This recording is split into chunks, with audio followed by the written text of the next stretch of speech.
Selamat datang di Gibeon Church. Di sini bukan tempat untuk orang sempurna, tapi tempat di mana kita semua disempurnakan oleh kuasa Injil dan kasih karunia Tuhan kita Yesus Kristus. Hari ini kita akan bersama merenungkan pertanyaan katekismus di minggu yang ke-12. Saya akan membacakan untuk pertanyaannya dan nanti kita bersama membaca untuk jawabannya. Pertanyaannya, apa itu dosa? Dosa adalah setiap pikiran, perbuatan, atau keadaan yang tidak berakar pada iman dan kasih kepada Tuhan. Dosa adalah menolak atau mengabaikan Tuhan di dunia yang Dia ciptakan, memberontak melawan Dia dengan hidup tanpa hormat kepada Dia, dan tidak menjadi atau melakukan apa yang Dia kehendaki dalam hukum-Nya, yang mengakibatkan kehancuran semua ciptaan termasuk kematian kita. Kemudian kita baca bersama di dalam 1 Yohanes 3 ayatnya yang keempat. Setiap orang yang berbuat dosa melanggar juga hukum Allah, sebab dosa ialah pelanggaran hukum Allah. Silakan duduk, Bapak Ibu Saudara. Bapak Ibu Saudara, apa yang kita pikirkan ketika kita melihat kepada diri kita sendiri tentang kita? Apakah seorang yang baikkah ataukah seorang yang jahat? Nah, kalau mau jujur, kebanyakan dari kita mungkin berpikir bahwa kita adalah seorang yang baik atau mungkin cukup baik. Apalagi ketika misalnya kita melihat atau mendengar begitu banyak berita tentang kejahatan yang terjadi di berbagai tempat. Atau mungkin lebih spesifik lagi, ketika kita mendengar atau ketika kita melihat ada orang yang kita kenal melakukan kejahatan atau melakukan dosa. Di satu sisi, kita mungkin merasa prihatin dengan apa yang orang tersebut lakukan. Tapi di sisi yang lain, bukankah kalau mau jujur, terkadang kita berpikir bahwa kita cukup baik. Kenapa? Karena kita tidak melakukan kejahatan atau dosa seperti mereka. Tapi mari kita lihat apa yang Alkitab katakan tentang kita, manusia. Alkitab dengan jelas mengatakan bahwa semua orang tanpa terkecuali telah berbuat dosa dan telah kehilangan kemuliaan Allah. Hal ini berarti bahwa semua manusia tidak dapat memenuhi standar kebenaran Allah. Dan kecenderungan kita adalah melakukan dosa. Dan di dalam ayat Alkitab yang baru saja kita baca tadi dengan jelas dikatakan bahwa dosa adalah pelanggaran terhadap hukum Allah. Ini berarti ketika kita melakukan dosa, kita menolak untuk melakukan apa yang Dia minta. Kita menolak untuk hidup sesuai dengan panggilannya atas hidup kita. Dan saat kita melakukan dosa, sesungguhnya kita tidak hanya sedang memberontak untuk memberontak terhadap hukum-hukumnya, tapi ketika kita melakukan dosa, sesungguhnya kita sedang memberontak kepada Allah sendiri, pribadi yang seharusnya kita hormati dan tinggikan di dalam hidup kita.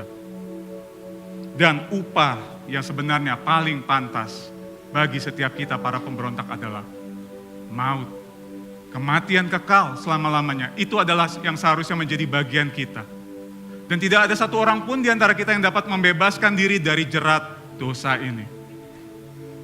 Namun kita bersyukur oleh karena kasih-Nya, Allah telah membebaskan kita dari hukuman yang seharusnya kita terima dan kita jalani akibat dosa-dosa kita.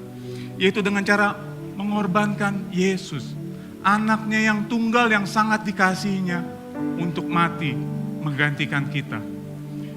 Sehingga setiap kita yang oleh karena anugerahnya dapat percaya kepada pribadi Yesus Kristus, diberi kemurahan untuk menjadi anak-anak Allah.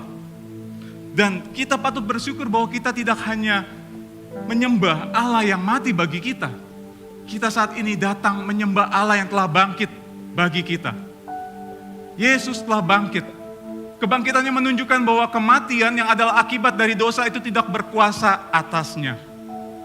Dan kita percaya bahwa anugerahnya akan senantiasa menolong dan menopang kita di dalam kita menjalani kehidupan kita di dunia ini. Di dalam kita melakukan hukum-Nya, kita akan melakukannya dengan sukacita. Karena satu hal ini, yaitu karena kita mengasihi pribadi yang telah lebih dahulu mengasihi kita dengan cara mati dan bangkit bagi kita. Amin. Saya undang setiap kita untuk boleh bangkit berdiri. Bapak Ibu Saudara, terkadang di dalam kita menjalani kehidupan kita sebagai seorang Kristen, tidak jarang kita mengecilkan, bahkan menganggap murah anugerah keselamatan, kasih-Nya yang besar yang telah Dia berikan kepada kita. Dengan cara kita tetap hidup di dalam dosa-dosa kita. Oleh sebab itu saat ini saya memberikan kesempatan kepada kita untuk datang secara pribadi di dalam doa pertobatan. Dipersilakan.